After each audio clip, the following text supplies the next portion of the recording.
दोस्तों एक बार फिर आपका स्वागत है, अभिनंदन है आपके अपने YouTube channel Aryan Institute Allahabad में। दोस्तों जैसा कि बोर्ड पर आप देख पा रहे हैं, आज एक बार फिर आपके समक्ष बात करने वाले हैं यूपी डीएलएड प्रथम सेमेस्टर मैथमेटिक्स की नेक्स्ट अगली श्रृंखला में। दोस्तों आप सभी को पता है, लगातार आपके साथ डीएलएड के एक एक सब्जेक्ट पर हम ऑलरेडी आपसे चर्चा कर रहे हैं। एक निवेदन आपसे करना चाहेंगे कि अगर चैनल पर पहली बार विजिट कर रहे हैं तो प्लीज चैनल को सब्सक्राइब जरूर कीजिएगा, क्योंकि आप सभी को पता है हमने आपसे वादा किया है कि डीएलएड के जितने भी कोर्स आपके बन रहे हैं इस प्रथम सेमेस्टर के दौरान 4 महीने में हम आपके सेमेस्टर को खत्म करके आगामी जो आपका 2 महीना बचेगा वह आपकी परीक्षा की दृष्टि से 2 महीना काफी महत्वपूर्ण होगा। क्योंकि हमने आपसे कहा है और आप सभी को यह पता है कि हम ऑलरेडी आपके लिए हैंड रिटन नोट्स प्रोवाइड कर रहे हैं। लिंक डिस्क्रिप्शन में दी गई है। आप सभी के समक्ष एक दीपावली धमाका चल रहा है। आपके जो कोर्स की कीमत हमने 299 रुपए रखा था, वर्तमान समय में कल से और 26 तारीख के मध्य रात्रि तक जो है ओनली वन सिर्फ आपके पास 150 रुपए आप पेमेंट करके आप प्राइवेट टेलीग्राम चैनल ज्वाइन कर सकते हैं, जहां पर जितने भी सब्जेक्ट आपके बन रहे हैं सभी सब्जेक्ट के हैंड रिटन नोट्स वहां पर प्रोवाइड की जा रही है। अगर आप डेमो के तौर पर देखना चाहते हैं तो बिल्कुल, कुछ लोग डेमो के तौर पर नोट्स को मार्क कर रहे थे। मैं उनसे कहना चाहूंगा आप उस वीडियो को देखिए, सेम उसी नोट्स से वह वीडियो भी आपके समक्ष दिया जा रहा है। आप वीडियो को देख लीजिए, डेमो आपका हो जाएगा। बहरहाल अगर आप उस नोट्स को पाने के इच्छुक हैं तो बिल्कुल लिंक डिस्क्रिप्शन में दी गई है। आप बिना विलंब किए आप पेमेंट करिए और टेलीग्राम चैनल से ज्वाइन करिए। वहां आपके जो भी नोट्स वहां प्रोवाइड की जा रहे हैं, अगर आपके पास बुक नहीं लेना चाहते हैं तब भी कोई दिक्कत नहीं है। वह नोट्स अगर आप पढ़ते हैं तो आपकी परीक्षा की दृष्टि से सफिशिएंट है, ठीक है। उसमें एक भी टॉपिक आपके लिए छोड़ा नहीं जा रहा है।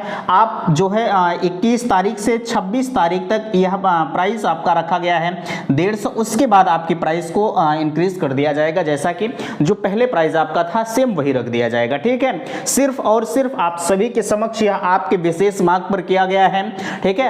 हमारी भी एक कोशिश है कि यह ज्यादा से ज्यादा लोगों तक यह नोट्स पहुंच पाए, क्योंकि आप सभी को पता है जो है बहुत सारे कॉलेज ऐसे हैं जहां पर क्लासें नहीं चलाई जा रही हैं, तो इस वजह से आपकी अच्छी खासी डिमांड आई, इस वजह से आपकी क्लासें अनवरत यहां से प्रोवाइड की जा रही है। बहरहाल सारी चीजों को दरकिनार करते हुए हैं हम बात करते हैं गुणा तथा भाग की संकल्पना, यानी गुणा तथा भाग पर आधारित प्रश्न। हमने एक वीडियो आपके समक्ष कल ही प्रोवाइड कर दिया था। आज इसी के संदर्भ में दूसरा वीडियो आपके बीच में जा रहा है। उम्मीद करते हैं, मैं निवेदन आपसे फिर करूंगा कि आप वीडियो को शेयर नहीं करते। देखिए, आपके लिए अगर कोई इतना मेहनत कर रहा है तो जाहिर सी बात, एक शेयर करने से आपका कुछ जाता नहीं है। आप जिस विद्यालय में पढ़ रहे हैं, जहां पर भी आप प्रशिक्षण प्राप्त कर रहे हैं, उस विद्यालय का आपके पास ग्रुप बना होगा। आप ज़्यादा से ज़्यादा वीडियो को शेयर करके जो है हमारा भी सहयोग करें, क्योंकि अगर हम आपके सहयोग के लिए अनवरत तत्पर हैं तो आपका भी यह फर्ज है, आपका भी यह धर्म है कि आपसे हम कुछ मांग नहीं कर रहे हैं, सिर्फ और सिर्फ वीडियो शेयर करने की बात कर रहे हैं, ठीक है। अगर ऐसा करते हैं तो बहरहाल आप बेहतर कर रहे हैं और हमारा भी आप कहीं ना कहीं सहयोग कर रहे हैं। उम्मीद करते हैं कि आप इस तरह के कार्यों को करेंगे। बहरहाल चलिए, सबसे पहला प्रश्न आपके बीच में आ रहा है। देखिए, आज के जितने भी प्रश्नों की श्रृंखला ली गई है, 1 2 3 4 5 6 7 प्रश्नों की श्रृंखला है, जो कि सातों के सातों प्रश्न 15 और 16 जो है सत्र में ये सारे क्वेश्चंस पूछे गए थे। इस वजह से हमने इसे लिया है, ठीक है। यह प्रश्न आपके लिए महत्वपूर्ण है, आप इसे दरकिनार मत करिएगा, क्योंकि रिपीटेड क्वेश्चन अगर आप पढ़ते हैं तो कहीं ना कहीं वह आपके फायदे के लिए होता है, ठीक है। चलिए, यहाँ लिखा गया है दीपक भाग के एक प्रश्न को हल करता है। कोई भाग का प्रश्न है, जाहिर सी बात है भाग और गुणा की संकल्पना यह आपका 3rd चैप्टर है, उसी पर हम चर्चा कर रहे हैं, ठीक है। आपसे कहा जा रहा है कि दीपक एक भाग के प्रश्न को हल करता है, वह बताता है कि इसका भागफल शेषफल का 4 गुना है, ठीक है। यानी कि जो भागफल है वह उसके शेषफल का कितना गुना है? 4 गुना है, ठीक है। आगे आपसे कहा जा रहा है तथा भाजक भागफल का, ठीक है, भाजक भागफल का 18 गुना है। आप इन डिजिट को याद करिए, ठीक है। भाजक भागफल का 18 गुना है, यदि शेषफल 52 है तो भाज्य बताइए, ठीक है। अच्छा, एक चीज क्या आप जानते हैं भाज्य क्या होता है? जैसे कोई भाग अगर आपको दे दिया जाए, भाज्य क्या होता है, भागफल क्या होता है, शेषफल क्या होता है, और जो है उसमें भाज्य वो क्या कहते हैं, भाजक क्या होता है, क्या आप सभी को पता है? एक छोटी सी भाग को हम लिखते हैं, जैसे आपसे कहा जाए आप यहाँ लिख दीजिए 25 भागे 5 यहाँ कर दीजिए। अगर हम इसमें से पूछे भैया कि इसमें भाजक क्या है, भागफल क्या है, भाज्य क्या है और शेषफल क्या है, तो आप इसमें क्या बताएंगे? देखिए कुछ लोगों को इसका भी कंफ्यूजन बना होगा, मैं उन्हें बताना चाहूंगा, यह जिससे आप भाग कर रहे हैं, ठीक है, जिससे आप भाग कर रहे हैं वह आपका भाजक होता है। जैसे 5 से आप भाग कर रहे हैं तो यह आपका भाजक है, ठीक है। हालांकि बोर्ड पर तो वह चीज नहीं लिखी गई है, हमने जो नोट्स आप सभी के लिए तैयार किया है उसमें सारी चीजें डिटेल से लिखी गई हैं, आपको कहीं जाने की जरूरत नहीं पड़ेगी। इस वजह से मैं आपसे कह रहा हूं, अगर अभी भी आप इच्छुक हैं तो प्राइस आपकी कम की गई है, आप उस ऑफर का लाभ उठा सकते हैं, ठीक है। बहरहाल आपकी इच्छा है, इसे हम भाजक कहते हैं, ठीक है। अब आपने तो भाजक समझ, अब इसे हम क्या कहेंगे? 5 भागे 25 हमने किया है, ठीक है, तो इसे हम क्या कहेंगे? अब 25 जो हमारा है उसे हम क्या कहेंगे? इसे हम भैया कहेंगे भाज्य कहेंगे। क्या कहेंगे? अब अगर इसी से हम भाग कर दे रहे हैं, 25 हो गया, ठीक है, यह 0 हो गया, यह तो आपका शेष हो गया, यह आपका शेष हो गया, लेकिन यह आपका क्या हो गया? भागफल हो गया, ठीक है। अब इतनी चीजें आपको समझ में आ रही होंगी।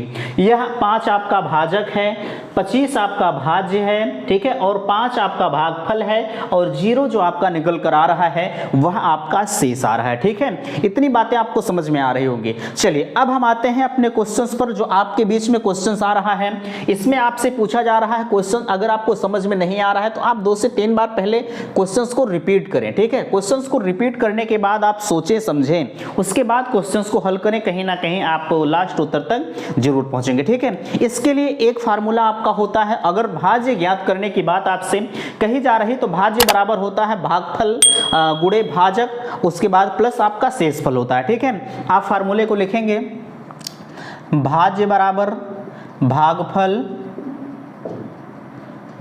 हो गया, भाज्य बराबर आपका हो गया भागफल गुणे भाजक, ठीक है, भागफल गुणे भाजक और प्लस आपका हो गया शेष, ठीक है। आपका यह फार्मूला है। आप इस फार्मूले को कहीं भी अगर कोई भी इस तरह के क्वेश्चंस आपके बीच में आ रहे हैं, चाहे देखिए एक चीज मैं कहूंगा, यहां तो आपसे भाज्य पूछा जा रहा है, आपसे भागफल भी पूछा जा सकता है, भाजक भी पूछा जा सकता है, शेष भी पूछा जा सकता है, ठीक है। आप इसी फार्मूले से जैसे एक फार्मूला अगर आपको याद हो गया है तो एक ही फार्मूले से सभी तरह के फार्मूले निकल सकते हैं। शेष पूछा जाए तो शेष बराबर आप कर देंगे, भाजक पूछा जाए तो भाजक बराबर कर देंगे, भागफल पूछा जाए, यहां आपसे भाज्य पूछा जा रहा है तो भागफल गुणे भाजक धन शेष हो गया, ठीक है। आप इस फार्मूले को इस तरह से अपना बना लेंगे। चलिए अब आपसे क्वेश्चंस कहा जा रहा है, दीपक भाग के एक प्रश्न को हल करता है और वह बताता है कि इसका भागफल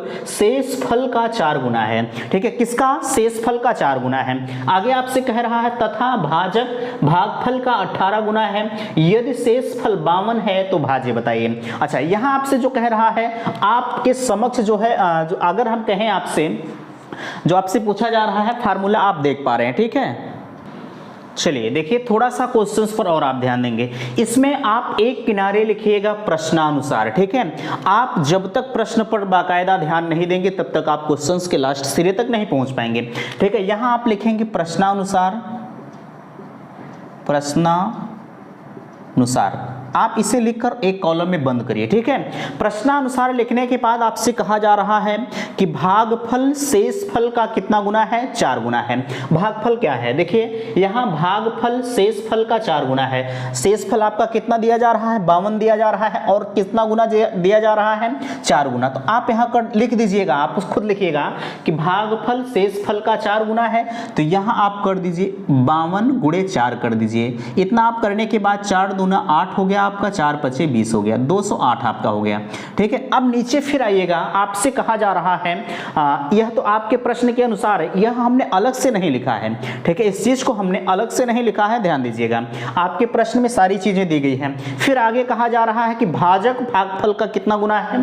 भाजक कहाँ गया, देखिए कहा जा रहा है भाजक भागफल का 18 गुना है। फिर यहाँ आप कर दीजिए 18, ठीक है, 18 यहाँ है, कर दीजिए आप 18 गुणे 52 और गुणे 4 आप कर दीजिए, ठीक है। इतना करने के बाद आप सारी चीज़ों को जोड़ दीजिए। जोड़ने के बाद, ठीक है, यहाँ जोड़िएगा 4 दूनी 8, 4 25, यहाँ तो आपका 208 यहाँ आया ही है। अब 208 का आप 18 से गुणा कर दीजिए।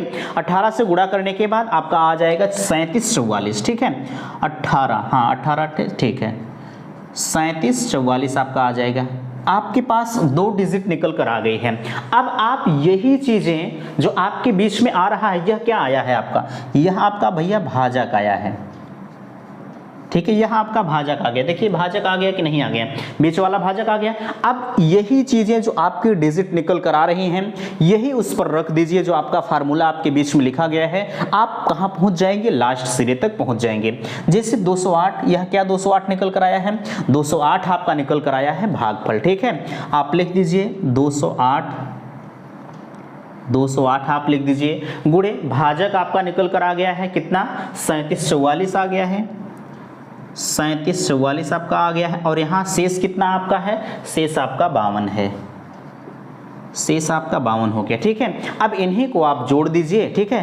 पहले आप क्या करेंगे, पहले इनको आप गुणा कर दीजिएगा। गुणा करने के बाद यहाँ आप इनको 52 को जोड़ दीजिएगा। यह जोड़ने के बाद तत्काल वही चीज़ें आपकी उत्तर निकल कर आ जाएंगे, ठीक है। बाकी जोड़ घटाव वाला काम जो भी हो आप स्वयं करिएगा। उत्तर हम यहाँ लिख दे रहे हैं, ठीक है। आपका उत्तर निकल कर आया है 77884, ठीक है।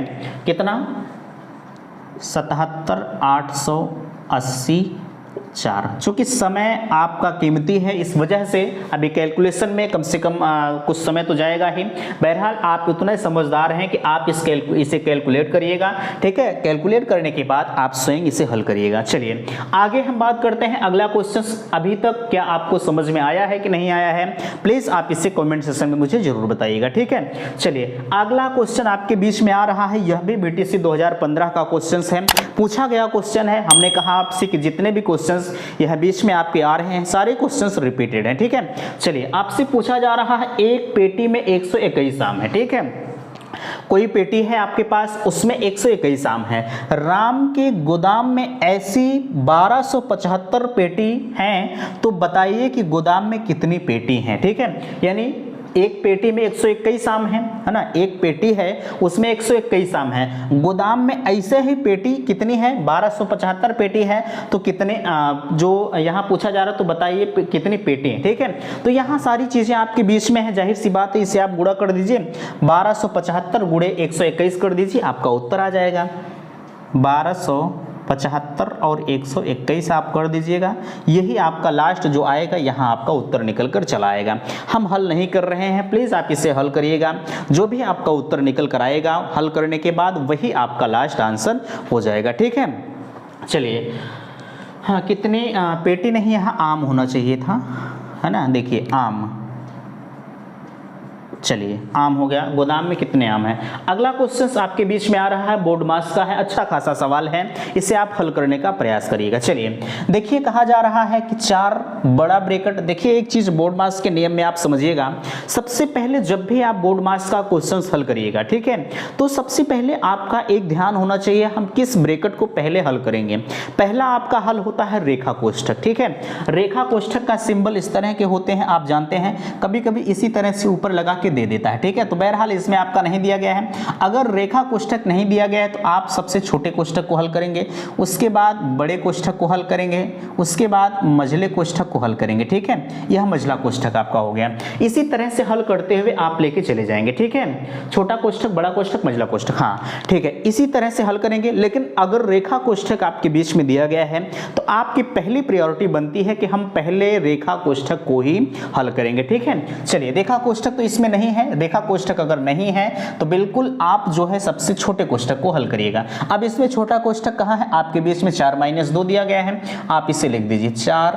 सारे अंक को ऐसे लिखते हुए चले जाइए, जहां ये संख्याएं दी गई हैं, जहां छोटा कोष्ठक आपका दिया गया है उसी को आप हल करिए, ठीक है। आप इसे लिख दीजिए 17 प्लस मझला ब्रैकेट 2 धन 5। अब यहाँ देखिए, अब यह जो जब ब्रैकेट इसे आप जब हल कर दिए, ठीक है, अब ब्रैकेट आपका खुल जाएगा। एक चीज का और ध्यान रखिएगा, कभी भी जब ब्रैकेट खुलते हैं तो वहां जो उसका सिंबल होता है वहां गुणे का चिन्ह होता है। जैसे अगर यहाँ 5 दिया गया है, अब इसके बीच में कोई चिन्ह नहीं है, अब यहाँ जो ब्रैकेट आपका खुल रहा है यहाँ गुणा हो जाएगा, यहाँ आपका 2 हो जाएगा। अब यह तो कोष्ठक जो छोटा वाला था वो तो हट गया, उसे हमने हल कर दिया, ठीक है। हल करने के बाद यहाँ आप कर दीजिए मझला कोष्ठक, ठीक है। अब बड़ा कोष्ठक आप लगा दीजिए। अब उसके बाद यहाँ 4 लिखिए, ठीक है। अब फिर सेम वैसे ही लिख दीजिए, ठीक है। यहाँ इसी करिए 17 प्लस, अब मझले ब्रैकेट को हल करिए, ठीक है।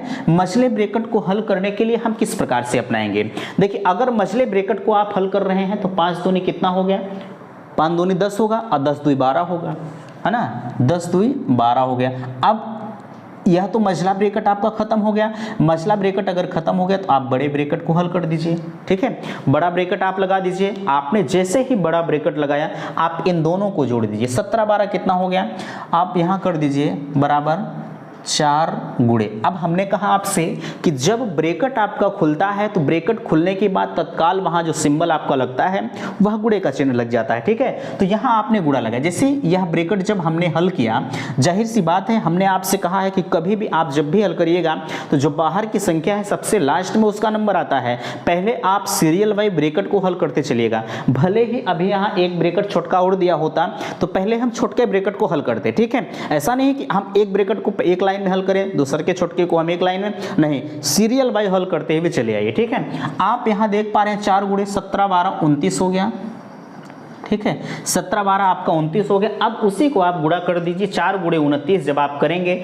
तो 4 9 36 हो गया, 4 दूनी 8 और 8 3 11, 116 आपका उत्तर निकल कर आ जाएगा, ठीक है। कितना, 116 आपका लास्ट उत्तर निकल कर आ गया। अगला क्वेश्चन आपके बीच में आ रहा है, आप देख पा रहे हैं, वह भी कहीं ना कहीं 2000 जो है कब का पूछा गया, 2016 का पूछा गया क्वेश्चन है, ठीक है। आप सभी को हमने कल ही बताया था कि किसी भी संख्या में अगर हम 0 का गुणा करते हैं तो वह कितनी भी बड़ी संख्या क्यों न हो वह सभी को 0 करती हुई चली जाती है। क्या हमने बताया था, आप कहेंगे बताया था, ठीक है। चलिए हम बात करते हैं, जैसे यहां आप देख पा रहे हैं, आप इन्हें लिख दीजिए -8, ठीक है। -8 लिखकर आप इसे एक ब्रैकेट में बंद कर दीजिए, ठीक है। जब -8 को लिखकर आप एक ब्रैकेट में बंद कर दिए तो इनका जब आपने गुणा किया तो भैया यहाँ कितना आ गया, यहाँ आप कर दीजिए 0, यहाँ आप 0 कर दीजिए। चूंकि अगर किसी भी संख्या में, ठीक है, चाहे वह माइनस हो चाहे प्लस हो, ध्यान दीजिएगा, अगर किसी भी संख्या में, है ना, 0 का गुणा हो जाता है, 0 का गुणा हो जाता है तो वह पूरी की पूरी संख्या जो होती है वह 0 आपकी हो जाती है, ठीक है। क्या हो जाती है, 0। यहाँ देखिए 0 का गुणा हो गया है तो यह पूरी की पूरी संख्या जो आपकी बन रही है वह 0 बन जाएगी, ठीक है। कहीं भी आप ध्यान रखिएगा 0 का गुणा हमेशा 0 ही होता है, ठीक है। यहां आप कर दीजिए लास्ट में 0, यही आपका आंसर है, ठीक है। चलिए आगे हम बात करते हैं 13 माइनस ब्रैकेट में 8 गुणे 2 धन 3, ठीक है। जब हमने इसे किया तो आप यहां देख पा रहे हैं 13 माइनस 8 गुणे 2 धन 3 आपने किया। हमने आपसे कहा है कि जब भी आप हल करिएगा तो आप सबसे पहले छोटे ब्रैकेट को हल करिएगा, ठीक है। जब आप छोटे ब्रैकेट को हल कर रहे हैं तो यहां देखिए, यह आपका 13 आप इसे लिख दीजिए ऐसे, 8 दूनी 16 आपका हो गया, 16 प्लस 3 आपने किया। अब इसे कैसे करेंगे, 16 प्लस 3 जब आपका हो जाएगा तो यहाँ यह आपकी ऋणात्मक संख्या, इसे और इन्हें आप जोड़ दीजिए दोनों को, ठीक है। 13 3 आपका 16 हो गया, यहाँ 13 3 आपका 16 हो गया और यहाँ 16 है, इसे आप 0 कर दीजिए, यही आंसर आपका निकल कर आ गया, ठीक है। अब हम लास्ट के क्वेश्चंस पर आते हैं। यह काफी महत्वपूर्ण क्वेश्चंस है आपकी परीक्षा की दृष्टि से, ठीक है। चलिए अगला क्वेश्चंस आपके बीच में, आप स्वयं इसे हल करिएगा। अगर कहीं भी आपको समस्या होती है, बोर्ड मास का नियम, जैसे हमने इस क्वेश्चंस को हल किया, सबसे पहले आप छोटे कोष्ठक को हल करेंगे, उस छोटे कोष्ठक के बाद आप सबसे पहले आप मझले कोष्ठक को हल करेंगे, सबसे पहले आप रेखा कोष्ठक को, उसके बाद छोटे कोष्ठक, उसके बाद बड़े कोष्ठक और लास्ट में हम मझले कोष्ठक को हल करेंगे। सेम यहाँ भी देखिए रेखा कोष्ठक नहीं दिया गया है, 2015 का रिपीटेड क्वेश्चन है, आप इसे हल करिएगा। अगर आपको समस्या होती है तो आप बेधड़क हमसे अपनी बात को कह सकते हैं, ठीक है। उम्मीद करते हैं कि बातें आपको समझ में आई होंगी। अगर वीडियो पसंद आया होगा तो प्लीज़ चैनल को सब्सक्राइब कीजिएगा और वीडियो को अपने दोस्तों में शेयर कीजिएगा। वीडियो समाप्त करते हैं, थैंक्स, धन्यवाद।